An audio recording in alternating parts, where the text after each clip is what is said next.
आजच्या या कार्यक्रमाचे प्रमुख अतिथी अध्यक्ष आदरणीय आबासाहेब जे.बी. पाटील, संस्थापक अध्यक्ष माता तुळजा भवानी बहुउद्देशीय शिक्षण संस्था कलमाडी, संचलित अगस्त्यमुनी माध्यमिक विद्यालय कलमाडी। मित्रों, माननीय मुख्यमंत्री माझी शाळा सुंदर शाळा टप्पा क्रमांक 2 शैक्षणिक वर्ष 2024 आणि 25 या उपक्रमामध्ये महाराष्ट्रामध्ये असंख्य शाळा या उपक्रमामध्ये सहभागी झाल्या होत्या आणि त्याच्यापैकी महाराष्ट्रामध्ये 1950 शाळांना बक्षीस मिळालं आणि त्या 1950 शाळांपैकी आपली एक शाळा आहे आणि या कार्यक्रमाची दखल गिनीज बुक ऑफ रेकॉर्ड या ठिकाणी त्याची नोंद घेण्यात आली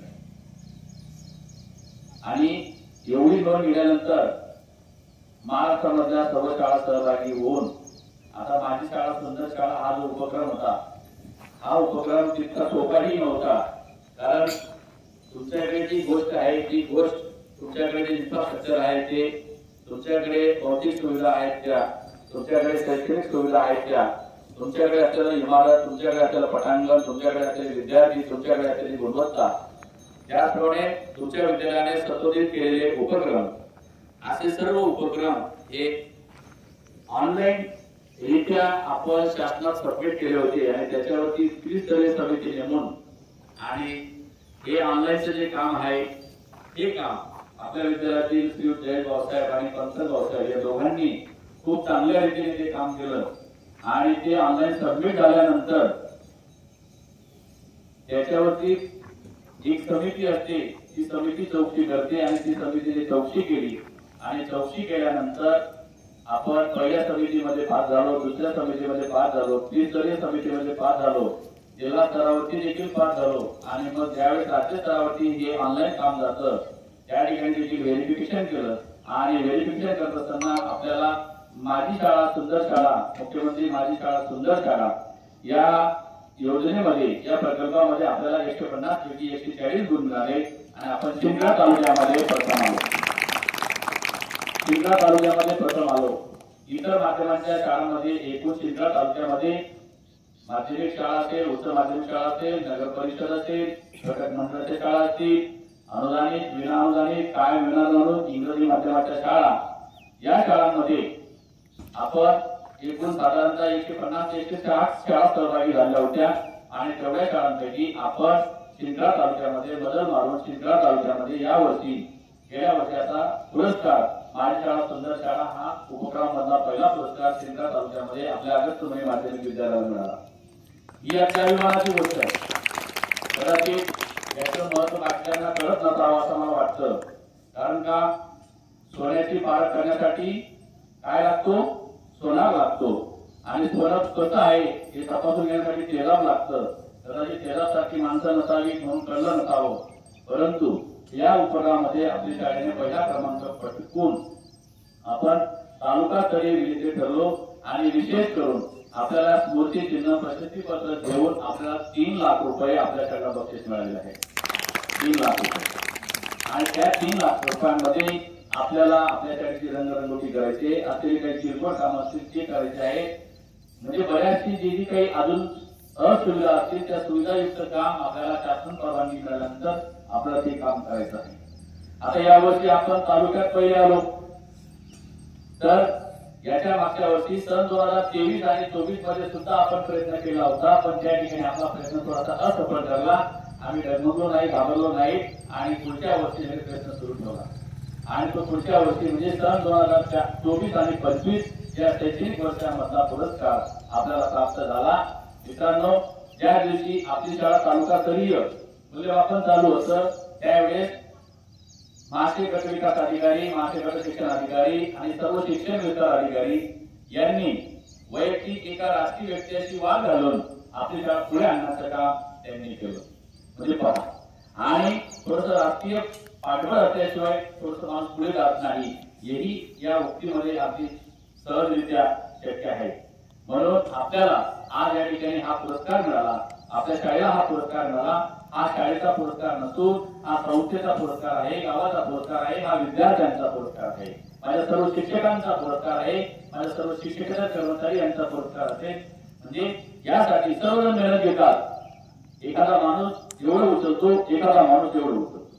या पद्धतीने या ठिकाणी सर्व शिक्षकांनीही योगदान दिलं, सर्व विद्यार्थी मित्र देखील या ठिकाणी योगदान देत असतात. म्हणजे हा जो पुरस्कार आहे हा पुरस्कार आपल्यासाठी उल्लेखनीय कामगिरी करणारा पुरस्कार आहे. आता पहा, बऱ्याच शाळा आहेत, चिंचवड तालुक्यामध्ये भरपूर शाळा आहेत, धुळे जिल्ह्यामध्ये भरपूर शाळा आहेत, महाराष्ट्र राज्यामध्ये भरपूर शाळा आहेत. सगळेजण सहभागी होतात, परंतु सगळ्या ऍक्टिव्हिटीज कंप्लीट करून शासन स्तरावरती शासन दरबारी सर्व माहिती पुरवणं हे तितकं सोपं काम नाही.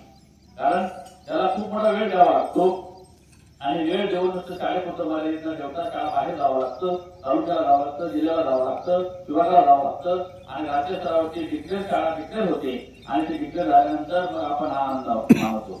कारण हा जो दिवस आहे, कालचा जो दिवस होता तो स्वर्णमय दिवस होता आपल्या शाळेसाठी, अगस्तमुलीसाठी, माता तुळजाभवानीसाठी. हा दिवस अगदी स्वर्णमय दिवस होता की गिनीज बुक ऑफ रेकॉर्ड मध्ये जशी या महाराष्ट्रामध्ये नोंद घेतली गेली, त्या गिनीज बुक रेकॉर्ड मध्ये जी नोंद आहे त्या नोंद मध्ये अगस्तमुली आहे. म्हणजे एक आनंदाची गोष्ट आहे की महाराष्ट्रातल्या एवढ्या शाळा, माझी शाळा, सुंदर शाळांमध्ये सहभागी होऊ शकतात आणि त्याच्यामध्ये अगस्तमुली शाळेला पारितोषिक मिळू शकतं. ही एक संस्थेच्या दृष्टीने, गावाच्या दृष्टीने आणि संचालक मंडळाच्या दृष्टीने आणि सर्व माझ्या सहकार्यांच्या दृष्टीने खूप अभिमानाची आणि गौरवाची बाब आहे. म्हणून आजचा जो पुरस्कार आहे मिळालेला, हा पुरस्कार आमचे संस्थेचे संस्थापक आदरणीय आबासाहेब देवी पाटील आणि सर्व संचालक मंडळ, माझे सर्व सहकारी मित्र यांच्या सर्वांच्या सहकार्याने. कारण एकटा व्यक्ती किती काम करते मग त्याच्या पाठीमागे कोणतरी पाहिजे असतं, नाही तो मागे पडून जातो. मग सर्व मंडळींचं पाठबळ मिळाल्याने आपण पुढे काहीतरी करू शकतो. म्हणून आजच्या पुरस्काराच्या निमित्ताने मी आपल्या संस्थेचे संस्थापक अध्यक्ष आदरणीय आबासाहेब देवी पाटील यांना या ठिकाणी बऱ्याच गोष्टी नमूद करू इच्छितो की नुसता पुरस्कार नाही तर आम्ही क्वालिटी कंट्रोल म्हणजे क्वालिटीचं काम देखील करतो. कारण एक 3-4 दिवसापूर्वी गोपाल जगाजी नावाचा मुलगा आपल्या इयत्ता 10वी जो पास झालेला विद्यार्थी त्याने एमएस केलं आणि एमएस करून तो एक चांगल्या व्यवसायाला, नोकरीला सुरुवात करणार आहे. मग एमएस झाला मुलगा देखील या अगस्तमुली माध्यमिक विद्यालयाचा विद्यार्थी होता. 3-4-5 दिवस झाले म्हणजे तो या गावचा भाचा होता, परंतु या शाळेतून तो शिकला होता. 5वी ते 10वी या शाळेत शिकलेला आहे. म्हणजे एवढी गुणवत्ता आपण देऊ शकतो, परंतु ते गुणवत्ता घेण्याचं काम तुमच्यामध्ये आहे आणि गुणवत्ता वाढवायचं काम देखील तुमच्यामध्ये आहे. गुणवत्ता तुम्ही वाढवू शकता. म्हणून आज या ठिकाणी हा जो कार्यक्रम आहे या कार्यक्रमाच्या निमित्ताने तुम्हाला सगळ्या विद्यार्थ्यांना सांगतो की मुख्यमंत्री माझी शाळा सुंदर शाळा, मुख्यमंत्री माझी शाळा सुंदर शाळा तालुक्यात प्रथम येऊ शकते तर आपण देखील नक्की पुढे जाणार आणि पुढे जाण्यासाठी तुमचं स्वतःचं योगदान महत्वाचं आहे. म्हणून तुम्ही योगदान देत चला आणि ते योगदान म्हणजे अभ्यासासाठी. आणि ते योगदान जर तुम्ही अभ्यासासाठी दिलात तर नक्कीच आपण नक्की भविष्यामध्ये पुढे जाणार. नाहीतर मी हा विचार केला असता की शिंदखेडा तालुक्यामध्ये जवळजवळ आता 150 शाळा आहेत, 152-55 शाळा आहेत, त्या शाळांमध्ये आपण कसं काही सहभागी व्हायचं आणि आपण सहभागी झालो तर आपल्याला बक्षीस मिळेल का, आपल्याला त्या ठिकाणी पहिला नंबर येईल का? नाही. फक्त सुरुवात करायची, कार्यतत्परतेची सुरुवात करायची. कार्यतत्परतेची जर सुरुवात केली तर आपल्याला निश्चित बक्षीस मिळतं आणि बक्षीस मिळो अथवा न मिळो प्रयत्न केला हे देखील एक बक्षीस असतं. आपण जर प्रयत्न केला ते देखील एक बक्षीसच आहे. हा नाही प्रयत्न केला तर कुठलं बक्षीस मिळणार. म्हणून आज या ठिकाणी आपल्या शाळेला माझी शाळा सुंदर शाळा या उपक्रमामध्ये टप्पा क्रमांक 2 आपल्याला या ठिकाणी आपल्याला हे प्रशस्ती पत्र आणि बक्षीस, सन्मान चिन्ह आणि त्या ठिकाणी जे पैसे मिळणार आहेत हे देखील फार महत्वाचे आहे. कारण 1 रुपया जरी कोणी दिला तर आपण त्याचा धन्यवाद म्हणतो. 1 रुपया जरी आपण धन्यवाद म्हणतो आणि मी तर महाराष्ट्र शासनाचे जाहीर आभार मानेल की त्यांनी मुख्यमंत्री माझी शाळा या कार्यक्रमामध्ये कार्यक्रम घेऊन आम्हाला सन्मानित केलं, गौरवित केलं, सन्मान केला, बक्षीस दिलं. त्यांचं देखील मी मनपूर्वक आभार आणि धन्यवाद व्यक्त करतो. आणि मिळालेला पुरस्कार हा आपल्या शाळेचा आहे, संस्थेचा आहे, गावाचा आहे, माझ्या सर्व विद्यार्थ्यांचा आहे. तुमच्या काळामध्ये तुम्ही ज्यावेळेस 5वी ते 10वी या विद्यालयामध्ये शिकत होता त्यावेळेस माझ्या विद्यालयाला माझी शाळा सुंदर शाळेचा पुरस्कार मिळालेला आहे. हे तुम्ही गौरवाने आणि अभिमानाने सांगू शकता. याप्रमाणे आपण आपल्या स्वतःसाठी सुद्धा देखील काहीतरी योगदान द्यावं आणि आपण निश्चित पुढे जावं अशी परमेश्वराला विनंती करतो आणि बोलता बोलता थांबतो. जय हिंद, जय महाराष्ट्र, जय शिवराय.